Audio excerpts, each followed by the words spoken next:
Salut tout le monde, bienvenue à Academy, j'espère que ça roule pour vous, moi ça va super. Aujourd'hui dans ce nouvel épisode de rien du tout, c'est une critique à chaud mon pote. Oui, une critique à chaud, parce que je viens de dire un truc qui m'a complètement fait marrer, complètement fait délirer. Ça fait longtemps que j'avais pas kiffé comme ça, donc du coup je voulais vous en parler sans faire de montage et compagnie. Mais de toute manière j'ai pas le temps mon pote, donc on va pas se mentir, ça va être comme ça et puis c'est tout. The Grocery qui est sorti en 2000, l'intégrale qui est sortie en 2017, le premier tome était sorti en 2011 si je ne m'abuse, au label 619, chez Ankama. À l'époque, évidemment, c'est scénarisé par Aurélien Ducoudray et c'est dessiné par Guillaume Singelin.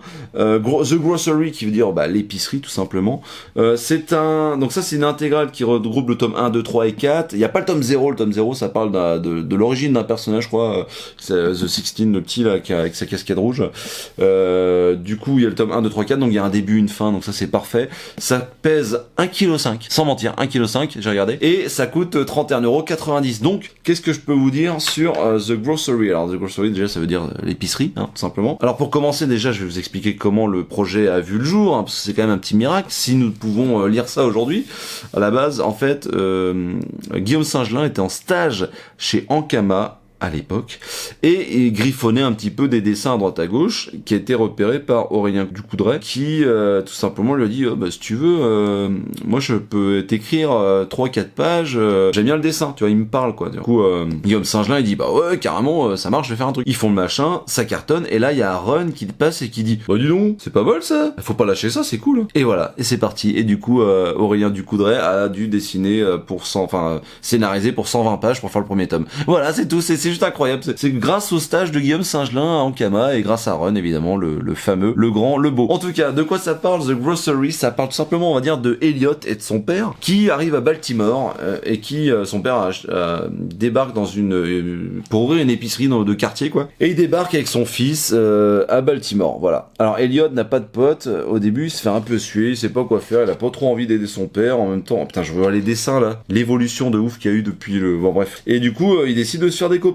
Sauf que du coup les copains du quartier, vu que c'est à Baltimore, en fait ça a la particularité, donc c'était aux États-Unis, ça a la particularité d'être un quartier ou du moins une petite ville qui est vraiment violente sur tous les bords. Donc les gamins qu'il va rencontrer, c'est des gamins qui vendent de la dope. Voilà, tout simplement. Ils vendent de la dope dans un corner comme ils appellent ça, et du coup ils passent leur temps à faner comme ça, aller un peu à l'école. Lui c'est une petite tête, c'est un petit surdoué, Elliot là, c'est un petit surdoué, mais il passe son temps avec des zonards à zoner dans les rues et compagnie. Et du coup un jour évidemment ils ont un boss au-dessus d'eux et ils vont avoir affaire à ce boss là et ça va pas se passer comme prévu. Alors la petite particularité c'est que son père à Elliot, lui il est totalement positif à bloc à chaque fois. C'est un gars qui voit toujours le bon côté dans l'être humain alors que tu vois bien que tout est pourri autour de lui. C'est vraiment un comics qui te montre que le monde est pourri et en fait lui il y croit tout le temps. Il est gentil, il veut aider les autres, il est altruiste, enfin bref. Et c'est pendant ça c'est hyper touchant. Elliot lui il est un peu naïf, vraiment, il est un peu naïf. Tout le long de l'histoire il est un peu naïf, mais ça le rend touchant, voilà tout simplement. Il va fréquenter des gens qui sont pas fréquentables, donc des gangs, des suprémacistes, des néo-nazis,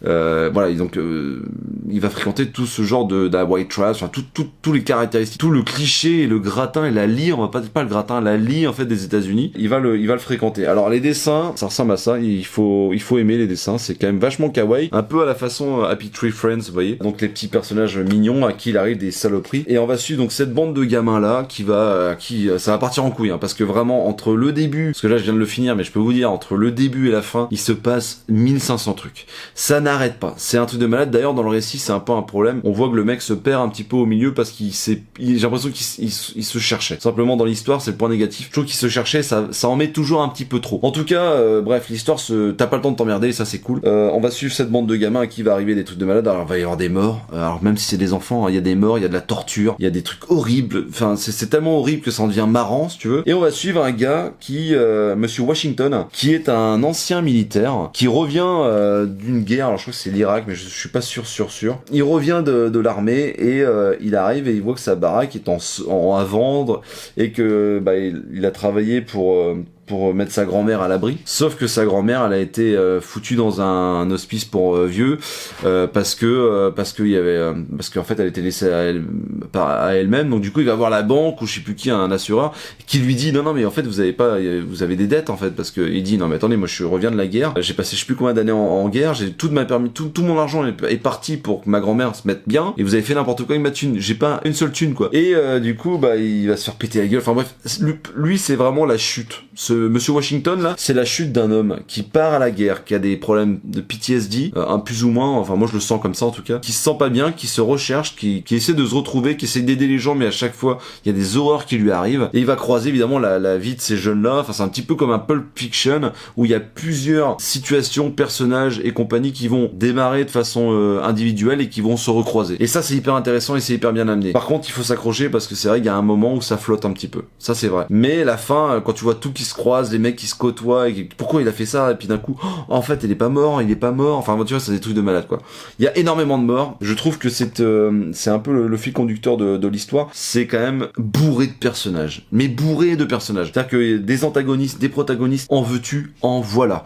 Ils sont tous caractérisés d'une bien belle manière. Certains plus que d'autres, évidemment. Mais en général, ils sont vraiment tous très bien caractérisés. L'antagoniste principal, c'est vraiment un fumier, quoi. Tu vois, il s'entoure de Minutemen.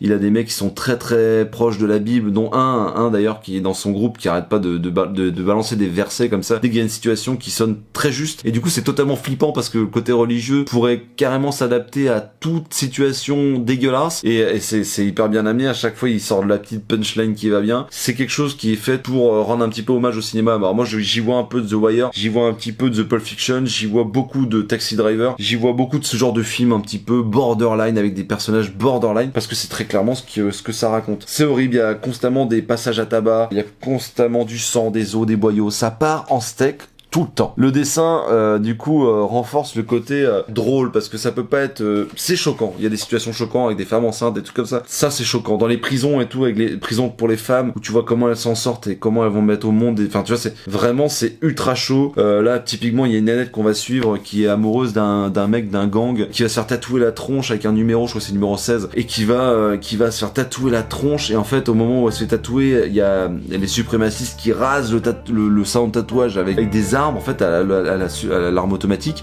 et qui du coup va buter tout le monde dans le salon. Donc le mec de la meuf, le tatoueur qui est en train de lui tatouer la tronche, qui s'est pété la gueule en usant un gros trait sur la gueule, un truc de malade mental. Vraiment, c'est d'une violence inouïe, et en fait ça devient basique, ça devient normal de voir ça. C'est-à-dire que tous les 2-3, j'ai pas compté mais toutes les 3 pages, je pense qu'il y a au moins un peu de sang, un peu d'eau et un peu de boyau, quoi. Du coup voilà, il y a le petit Elliot, vu qu'il est un petit peu je vais finir sur ça, après je conclurai, mais le petit Elliot, vu qu'il est un petit peu naïf, du coup il s'entoure de personnes qui sont pas ouf, quoi. C'est-à-dire des suprémacistes, des nazis, des mecs qui ont des croix gammées et tout, enfin des Minutemen, t'as l'impression qu'Elliot il s'attire la compassion et l'amitié de toutes les mauvaises personnes, en fait. Et c'est assez touchant parce que tu vois que le mec est intelligent, mais il se rend pas compte de ce qui se passe autour de lui, ça le dépasse complètement. Enfin, les gamins ils sont complètement dépassés, ça c'est évident. Non, c'est vraiment sympa. Et puis il y a des situations qui sont bouleversantes, quoi. Par contre, c'est beau, vous voyez, entre le début que je vous ai montré tout à l'heure et là maintenant la fin, là vous voyez le dessin, la colorisation de Guillaume Singelin, c'est quand même autre chose, je trouve.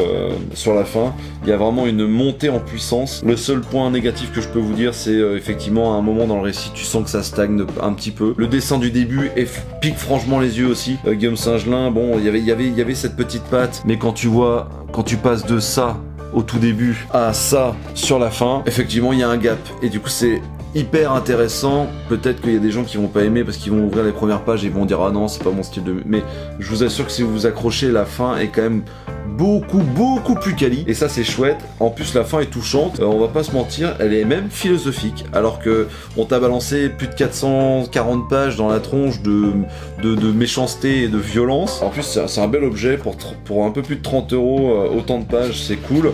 T'as de belles covers derrière que t'as tout simplement envie d'accrocher dans ton salon. Enfin celle-ci en tout cas elle est incroyable avec le mec sur la chaise électrique là. Voilà, mais en fait voilà, on est d'accord que ça parle de tous les maux des États-Unis. Donc voilà, le mur de Donald Trump, cette idée de mettre un mur entre les États-Unis et le Mexique, tout le délire de la chaise électrique, de la létalité, de la loi, de l'abus des flics, des gangs, du côté communautariste des États-Unis. Comme il t'explique bien qu'aux États-Unis le communautarisme c'est obligatoire pratiquement en fait. Tu peux pas te permettre d'être personne comme ce militaire. Il arrive dans un monde où en fait il n'est personne et il va tout simplement devoir trouver une faction, une famille de substitution pour s'intégrer, parce que sans ça, tu te rends compte qu'aux États-Unis, c'est une critique à peine déguisée du fait que le communautarisme, c'est naturel là-bas. Je le sais pour avoir fait des recherches, c'est naturel. Tu dois faire partie d'une communauté, que ce soit un versant politique ou religieux ou une façon de vivre, mais en tout cas, il faut que tu t'affirmes en tant que pour exister aux États-Unis. Et c'est exactement ce que ça explique. Et moi, je trouve ça totalement passionnant. Donc,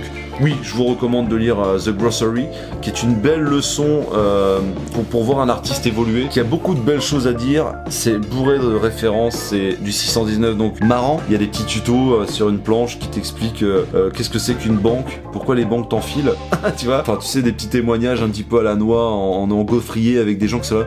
Bah, j'étais dans mon bain et puis d'un coup, j'ai vu une balle qui a transpercé mon mollet, j'ai commencé à flipper, j'ai appelé ma mère, elle répondait pas, je crois qu'elle était morte. Enfin, des trucs comme ça, des trucs atroces, quoi, vraiment des trucs atroces. Et voilà, c'est une belle histoire. Moi, c'est sorti en 2017, c'était sorti en 2017. J'ai mis longtemps avant de le choper, donc merci à mon beau-frère de me l'avoir offert. Franchement, si vous le voyez en occasion, par exemple, n'hésitez pas, s'il est en bon état, prenez-le. Et si vous le voyez, il vous reste un petit peu d'argent, ou si vous le trouvez à la bibliothèque, lisez-moi ça, parce que vraiment, c'est une tuerie. En tout cas, moi, je vous remercie d'avoir regardé cette petite vidéo, les petites potes. Et je vous fais d'énormes bises. Dites-moi dans les commentaires si vous l'avez lu, si vous l'avez acheté, si je vous ai donné envie de l'acheter, si vous êtes toujours là dans la vidéo, les petits amis. En tout cas, merci pour les 1500 abonnés. Ça fait ultra plaisir. Commente, partage, like, suis-moi sur Insta, TikTok et Twitter. Sur ce, moi, je te fais une énorme bise.